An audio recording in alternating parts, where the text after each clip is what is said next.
back to another episode of the Wet Dreams podcast. I'm your host, Jose Gonzalez. I'm a mental health counselor and a sex therapist. And I'm Dr. Brad Hinman. I am also a mental health counselor and a sex therapist. Sweet. Today we're doing something a little bit different. We'll see how it goes. With the rise of ChatGPT and AI and all that stuff, I think a lot of people, and I've heard it from clients, a lot of people are using ChatGPT and AI and stuff to talk to them, and as if they're the therapist. I actually also have guys that have had AI chatbots, more of the sexual realm of like chatting online with AI or chatting on the bot, and doing sexting and stuff like that. So that's been used in a variety of ways. It's interesting. But I have had a fair amount of clients also. Like, I was struggling with this thing and I talked to ChatGPT. I don't know if have you heard that from some of your clients? Yeah, the struggling and talking to ChatGPT about it. Yeah. But not have you had not the chatbot sex thing. Bot? No, I had someone that was like, that was their issue and or whatever. But so I thought we would try it out and see. Like, we're gonna pretend to be one of our guys, like the guys that struggle with porn, since that's what we talk about most times. And we'll see how well ChatGPT gets us through our issue. Yeah, that'll be interesting. It'll be interesting. So I already said to it, like, pretend to be a mental health therapist. And then we'll go into voice mode. Let's do it. So ChatGPT, I don't know if that's what I call you, but I have an issue with porn. It's been something I've struggled with since I was like 8 years old. And recently my partner, my wife, found out about my pornography use, and we've kind of been fighting about it lately.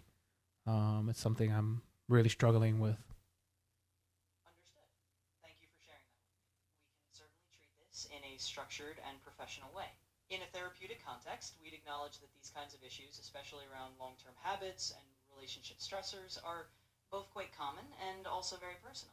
We look at the situation from a few angles: what your experiences and triggers have been, how this is affecting your relationship dynamics, and what kind of strategies might help you manage both your own feelings and your partner's concerns. We can start by exploring how you feel about your own usage and what specific concerns your wife has raised. From there, we can consider practical steps or communication tools that might help both of you navigate this more constructively. Okay, what do I do next? I'm so confused. So how do I start fixing this issue? Certainly. Let's approach this in a clear step-by-step manner. In a real therapeutic setting, you'd likely begin with some self-reflection and open communication. Here's how we can frame it. First, identify and articulate your own feelings about your usage. In other words, consider what role it has played in your life and why it's been difficult to change.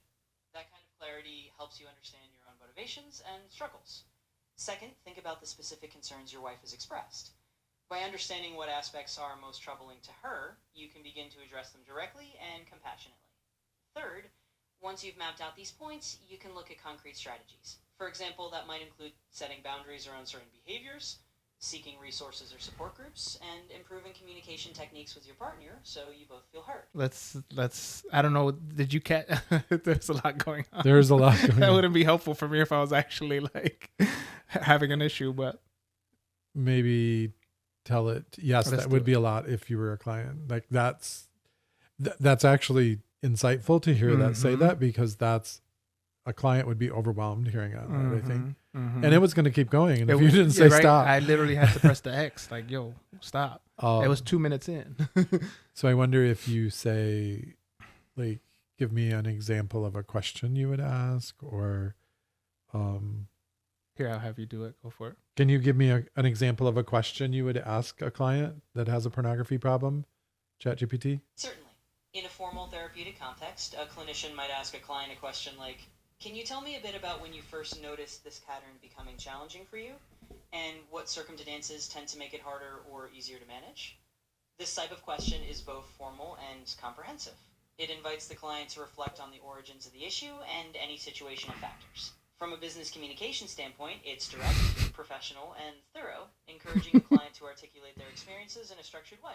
Which I think is that's one of the questions we would ask. Yeah, is tell me when it started. Right, that's a good one.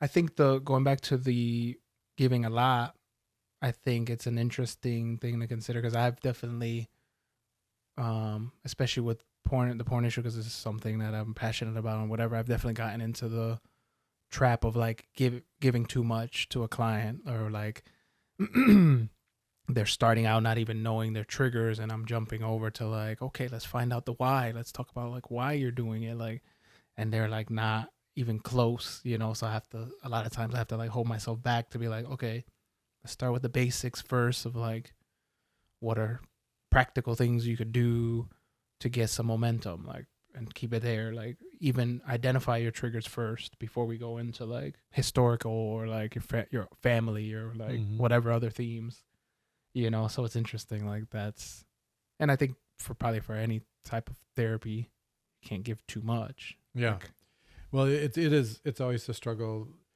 because I tell clients I wish that I had like a thumb drive and I could pull it out and put it in their head, because we know a lot about this topic, right? And clients come in and they want help, and we want to like give them all of that, all of our knowledge. So, but I do like you saying that you start with the triggers, because often clients wait until their life is in crisis to come and see us, right? Either their wife or girlfriend or partner or whoever is threatening to end the relationship because of the porn use.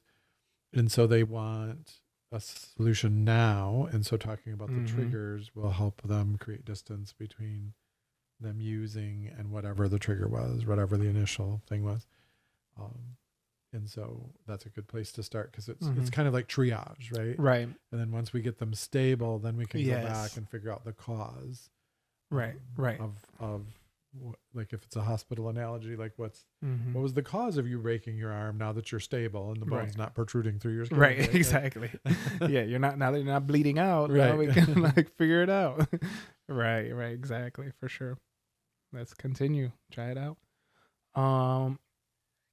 Hey, ChatGPT, I'm scared that now that my wife has found out about my issue, like she's going to leave me. How can I help her deal with this big thing that's happened? Certainly.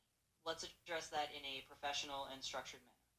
It's understandable to feel fear when a significant issue has come to light, especially in a relationship you value. In terms of helping your wife handle this, a good initial step is to focus on open, honest communication and reassurance. From a counseling perspective, one of the most effective things you can do is to demonstrate that you take her concerns seriously and that you're committed to working on this issue together. That may mean actively listening to her feelings, acknowledging any hurt or mistrust, and assuring her that you are willing to put in the effort to make positive changes. In addition, consider framing this as a process you're going through together rather than a solitary burden. You can let her know that you're open to seeking resources, whether that's educational materials, couples counseling, or support groups, to help both of you navigate this challenge in a healthy way. Overall, the key to be patient and to treat this as an opportunity for both personal and relationship growth. If you approach it with empathy and a willingness to understand her perspective, you'll be taking a constructive first step toward addressing the situation together. All right. That's pretty good. I'm not going to lie. It always freaks me out because he stammers. Yeah. It's like intentional. Yeah.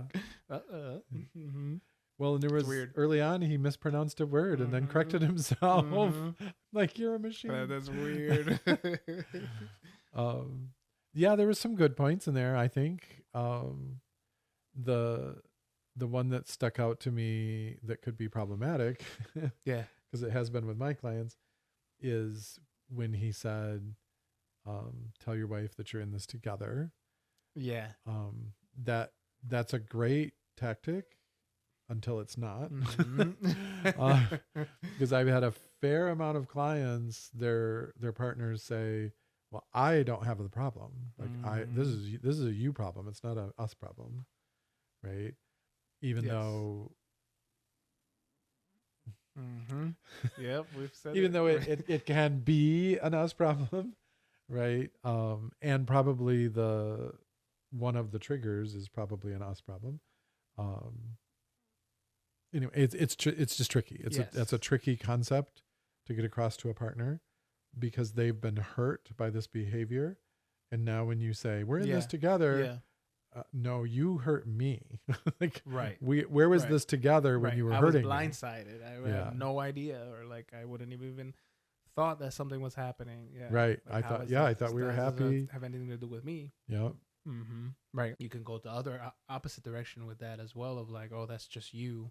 You go and get help, and I'm not willing to do anything. You know, I get it. Like it's coming from a place of hurt often, but I've heard that, or guys are like, I'm coming here. My wife wants me to fix me, basically. He'll say, or whatever, and then we're good. Like, so that goes the opposite direction too. But I get like it could be problematic. Like, we're in this together. Like, bitch, no, you hurt me. Yeah, right. What do you mean? I think the good part of that concept is like for the client of ours who has a porn addiction or some kind of other sexual compulsive behavior, like for them to tell their partner, this is not like, basically by saying we're in this together, you're saying, I understand that this affects you. I understand that this is a problem for you. I understand that I'm not over here thinking you have a problem, but I don't think it's a problem. So that we're in this together is indicating I got obviously you think it's a problem and I'm agreeing with you that it's a problem. Right. So that part of it is great. Yeah. So I would say that, not what ChatGPT said. Yeah. You change it up a little bit for sure. This is good. Let's continue with this. How do I make it clear to my wife that I don't want those people in porn, but I still love her and I'm still attracted to her. She has trouble believing that. I don't know what to do. Let's address that with the clarity and professionalism you'd use in a business communication. Essentially, you want to convey to your wife that your use of pornography is not a reflection of a lack of love or attraction toward her. To communicate that effectively, you might frame it like this. You could have an open and calm conversation where you acknowledge her feelings and reassure her that your commitment and attraction to her are genuine. You could express that the issue is about a personal habit rather than a replacement for real intimacy. It's important to emphasize that you understand her feelings and that you're willing to work together on rebuilding trust. In other words, the core of your message is that you want to reassure her of your genuine love and attraction. You can also let her know that you're open to any steps that might help her feel more secure.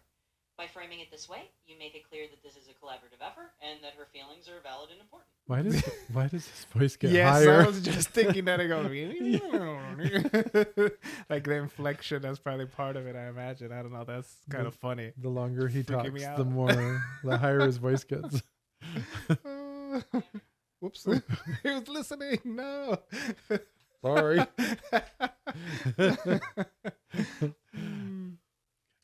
That one to me though, he was just repeating the same thing over, of like, make it seem like it has nothing to do with her or something. It's like, but you didn't say how, and that one didn't seem so helpful to me.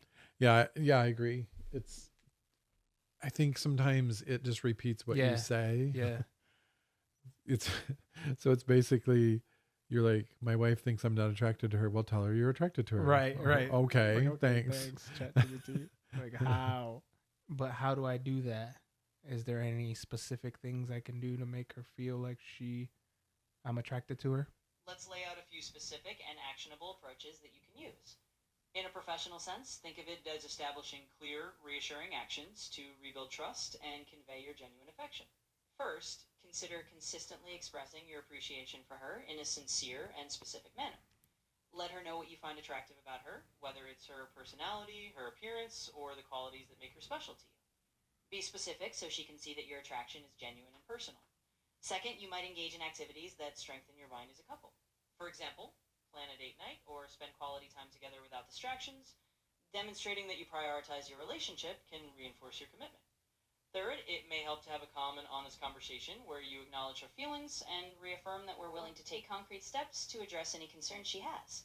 For instance, you could agree on mutual boundaries or look for resources together that might help rebuild trust. In short, you're aiming to show her through consistent, thoughtful actions and words that she is valued and desired. By doing so, you'll create a clear sense of security and understanding in your relationship. a little bit better, I suppose.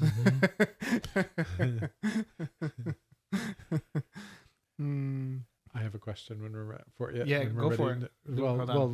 We need to talk about that a Dang, little bit more. I don't know. I'm just saying. Are we done talking about? Yeah, I didn't really get much from that one. Yeah. I want to hear your question. Go for it. So ChatGPT, you've mentioned a couple of times that I should rebuild trust in the relationship. How does someone rebuild trust in a relationship where trust has been breached? In a business-like and thorough manner, rebuilding trust is essentially about consistent, transparent actions over time. First, acknowledge the breach honestly and take responsibility for it. This means having an open conversation where you recognize the impact of your actions on your partner. Second, communicate your commitment to change and outline the practical steps you will take. For example, you might agree on certain boundaries or routines that help rebuild transparency. Third, demonstrate consistency over time. Trust is not rebuilt overnight, so it's about following through on promises and being patient as your partner gradually regains confidence. In other words, rebuilding trust is a process of clear communication, accountability, and consistent, trustworthy actions. It's about showing rather than just telling. If you maintain that formal step-by-step approach, you're more likely to navigate the process effectively. Well, now I'm just mad because ChatGPT stole the way you rebuild trust is consistency over time. Have you written it in one of your other ChatGPT things? Probably. It's just stealing your strategies from you. Or it listens Yeah, subversively. that's true. Let's go down that rabbit hole, right? But it's true. I mean, it's funny. It's just like, it's almost like every other answer is like pretty good. And then the other one's kind of like, okay, whatever. And then the next one's like, oh, that's decent. You know what I mean? Yeah. Like, it's interesting.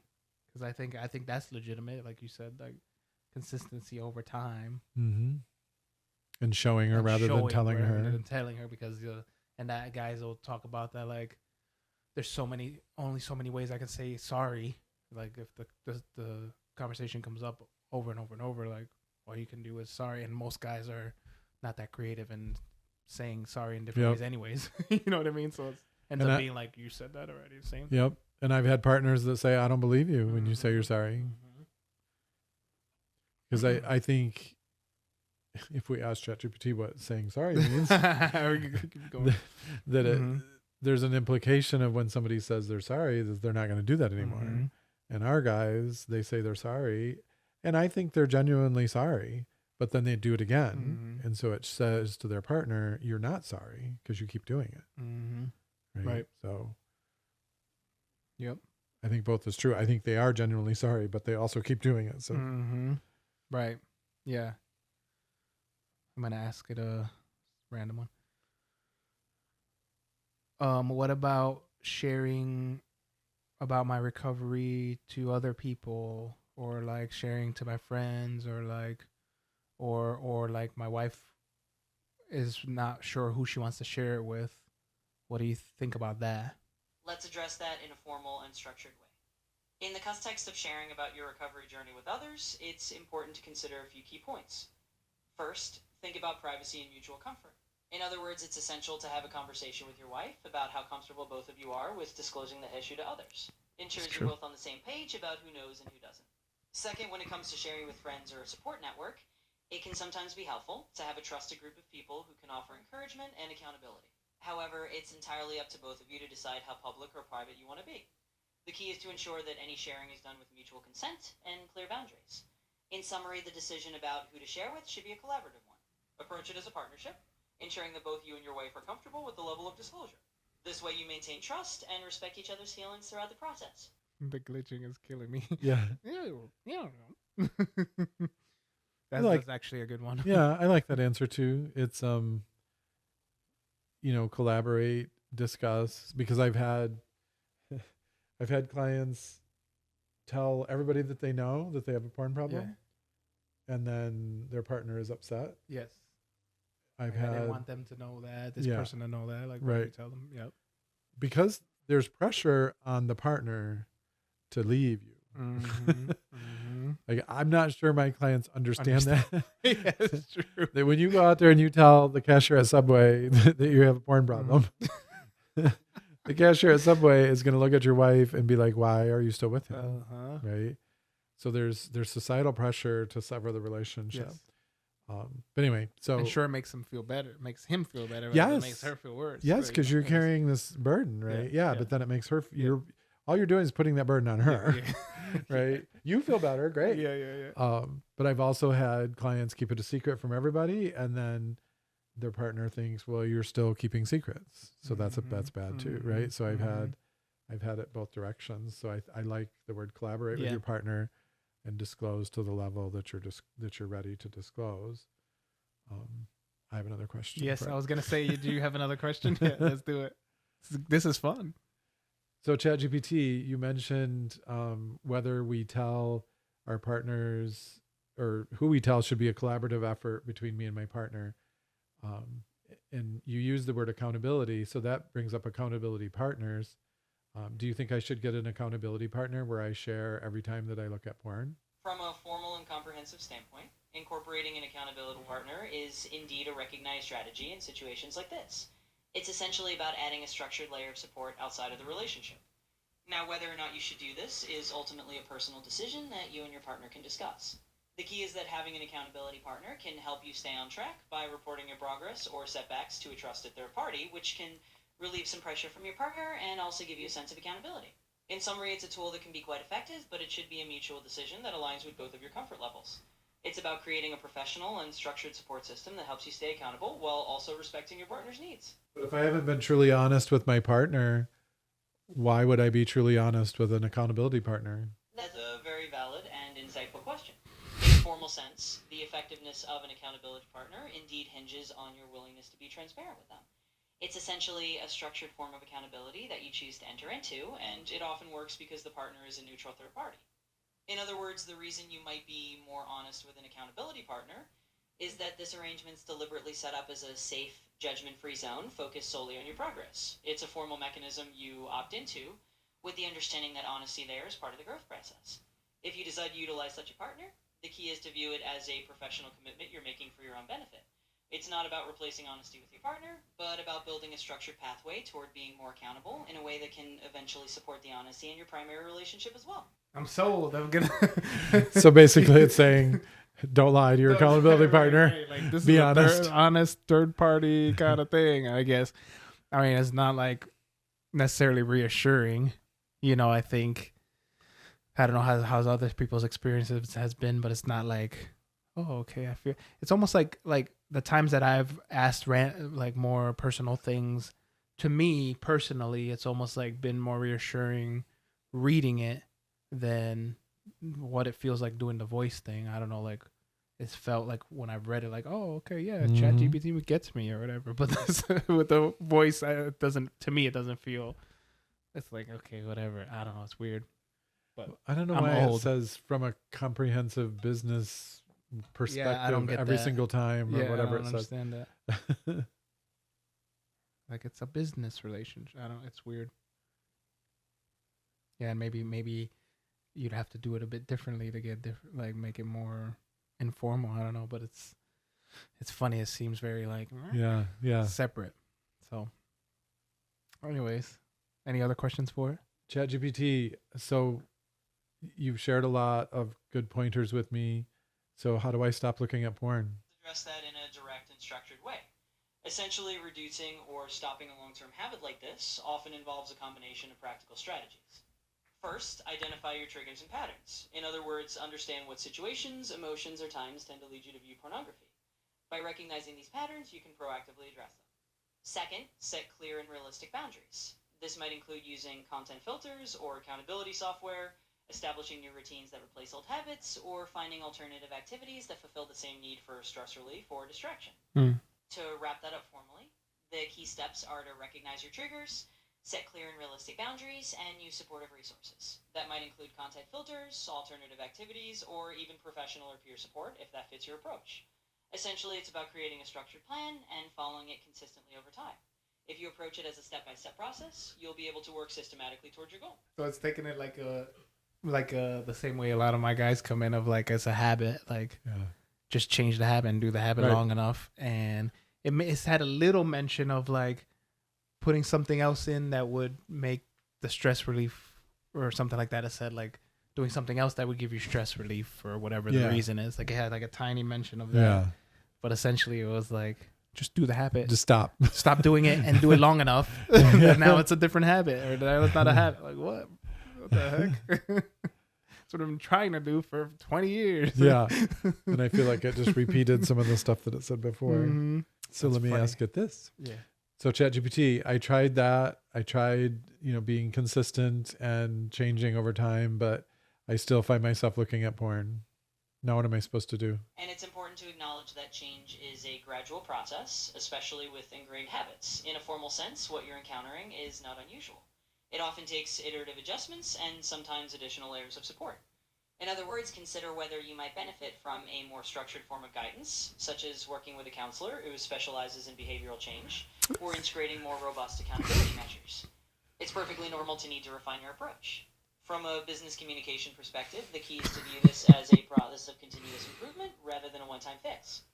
Ultimately, the next step is to reassess and add any additional supports or adjustments that will help you stay on course. It's a journey, and it's perfectly professional and normal to iterate along the way. Okay.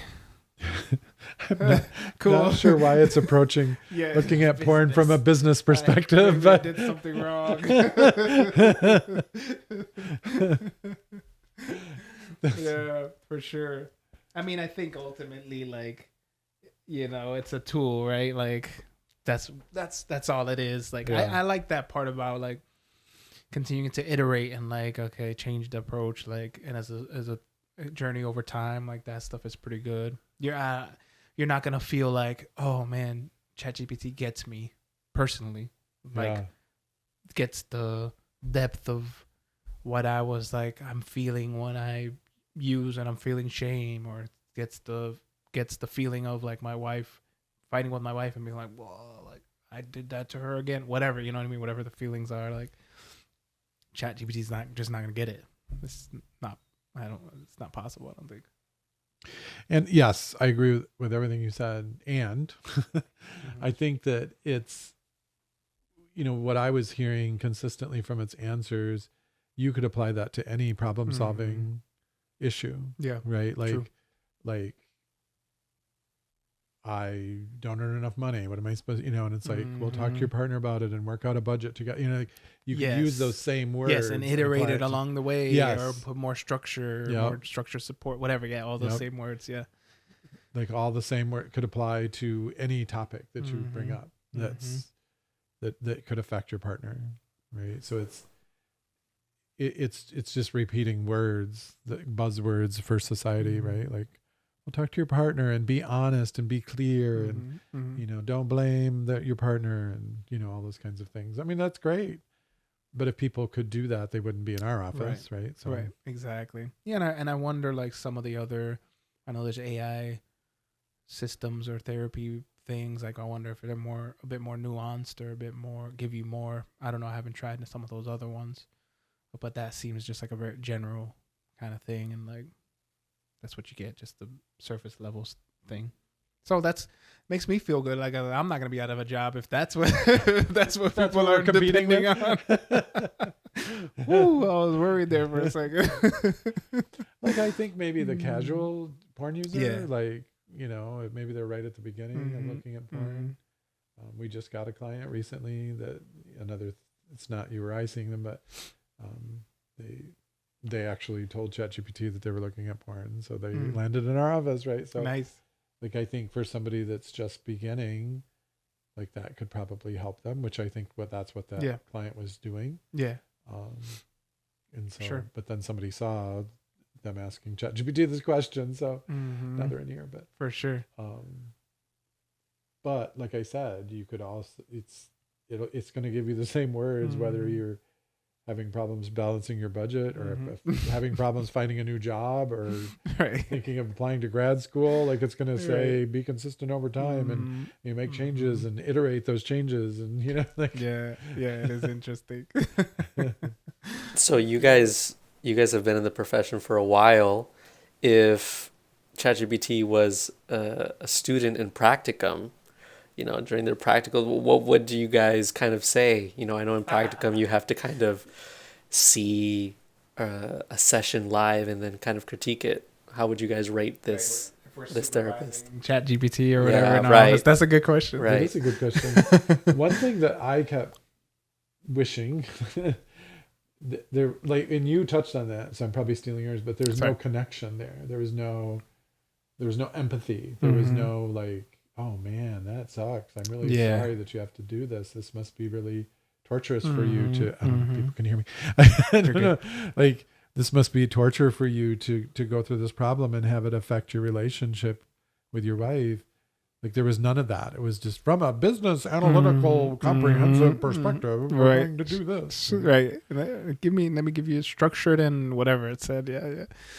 So it was for sure cold to me. That's the practicum feedback I get. Yeah. Well, and I think the other thing too in that same vein is like, and I get it, like you're giving a question and you want to answer straight away. Like, I get that, but you know, the asking more questions, that's something you miss out with their therapist. Like, oh, tell me more about that, or like you said this, like, and then asking a clarifying question or asking a little more of an open-ended question, like asking actual questions. You know, I would say, like, don't just jump into like a solution. You know. Yes. Very much so. That's another thing that that you articulated it well, because it reminded me that bothered me too. Like, ChatGPT wasn't asking any questions. We were asking the questions. So that ChatGPT is going to be dependent on the client asking it questions, and that's not how therapy works. Like, the client tells us what's going on, and we ask questions, and they answer the questions. So it's kind of backwards. Yep, for sure. Yeah, kind of switched. And I think that's something that already, like, sometimes clients will expect an answer. At times I've had that, like, they ask a question or want like an initial, like an immediate, like, what do I do? Or like, you know, I think not all of them, but you know, that's something that therapy isn't. It's not. You may get answers and when you come to me, you're gonna give yourself the answer. I'm not giving you a ton of answers. I'll give you some. Yeah. But it'll be from you, you know. Right. So it's just interesting. It is. Yeah. So out of 10, how would you guys rate your session with ChatGPT?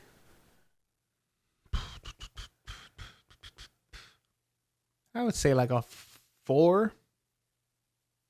Like, there was a thing or two in there.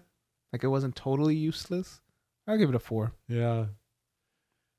It's funny to hear you say 4. I mean, I agree.